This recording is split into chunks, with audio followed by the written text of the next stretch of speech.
ონის რაიონს სტუმრობდა დღეს პრემიერ-მინისტრი. მთავრობის მეთაურმა სოფელ უწერაში მდინარე მოშუანზე ნაპირსამაგრის სამუშაოები დაათვალიერა. მდინარის ნაპირის გამაგრება აუცილებელი რამდენიმე დღის წინ მოხდარი სტიქიის შემდეგ გახდა. 50 ოჯახს დატბორვის საფრთხე ემუქრებოდა. სამუშაოებისთვის 300,000 ლარია გამოყოფილი. ირაკლი ღარიბაშვილი სოფელ უწერის მოსახლეობასაც შეხვდა და მათ პრობლემებს გაეცნო. ღარიბაშვილმა მაღალმთიან რეგიონებთან დაკავშირებით ხელისუფლების პროგრამაზე ისაუბრა და ადგილობრივებს ღვთის კანონის შესახებ მიაწოდა ინფორმაცია, რომელიც სრულად 1 იანვრიდან ამოქმედება.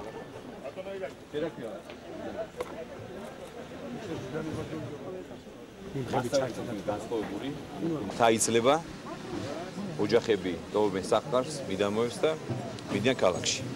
რაც არის ძალიან დიდი შეცდომა. ჩვენ მივიღეთ ღვთის კანონი, რომელიც იყო ჩვენი წინასაარჩევნო დაპირება. იქ არის გაწერილი მთელი რიგი ღონისძიებები, შეღავათები, რომელთაც ჩვენ დაუწესეთ თაში მცხოვრებ მოსახლეობას. ჩვენ მთავრობამ ყველაფერი უნდა გავაკეთოთ იმისთვის, რომ თაში დავამაგროთ მოსახლეობა, ჩვენი ხალხი და გავაძლიეროთ მთა და სოფელი. აი ეს არის ჩვენი მთავარი ამოცანა. თბილისში ვცხოვრობ, მაგრამ დიდი სიამოვნებით გადმოვიდოდი სოფელში და ვიცხოვრები. თუ ხელი შეწყობა მექნებოდა ელემენტარული კანონით. საზღვრისპირა რაიონი ვართ, საზღვარზე ვართ, საქართველოს სამხედრო გზაზე ვართ. 1000 პრობლემაა. ეს მხარე უნდა გამაგდეს, რაც მთავარია.